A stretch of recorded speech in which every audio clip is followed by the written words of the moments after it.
I felt like I couldn't trust anybody, and I was alone in the world.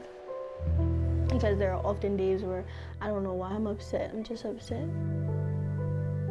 These young ladies, teenagers, are among the broken souls in our society.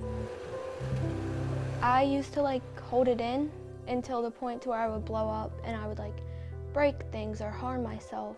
I was in a lockdown facility for different reasons. The original reason why I'm here is actually aggravated assault. They've been through some stuff that's just awful. Hurt in ways many of us may never imagine.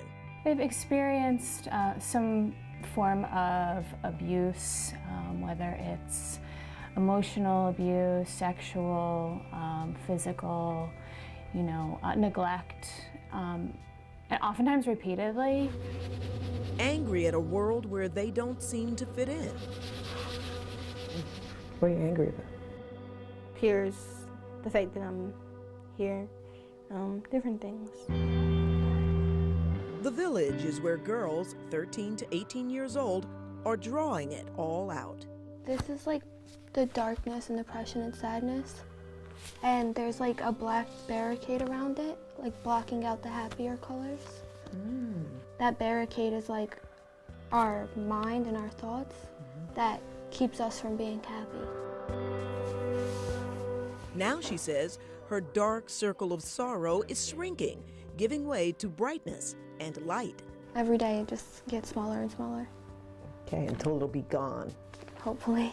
So naturally, in order to survive, they've built up this armor. A wall that movement therapist Jill Turansky says may take much more than talking and medication to penetrate.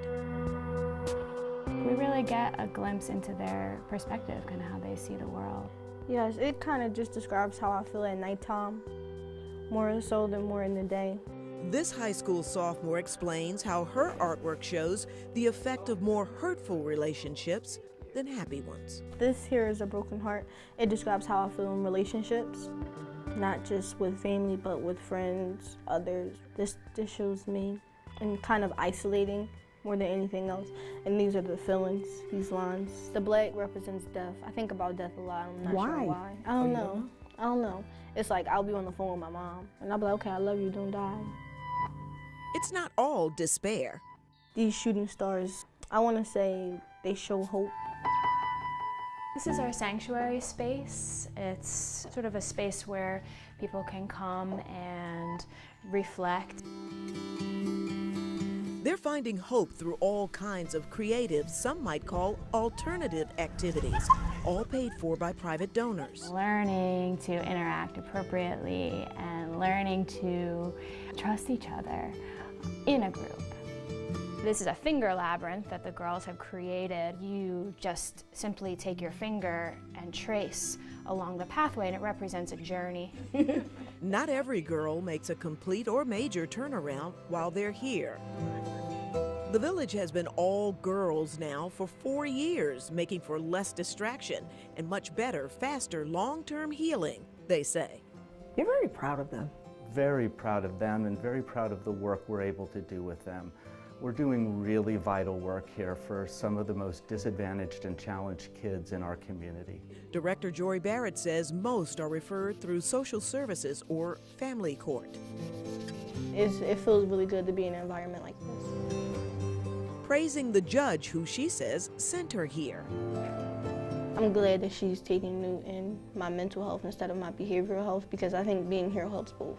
And the power of just a simple word of encouragement, I can't even say how meaningful that can be to someone.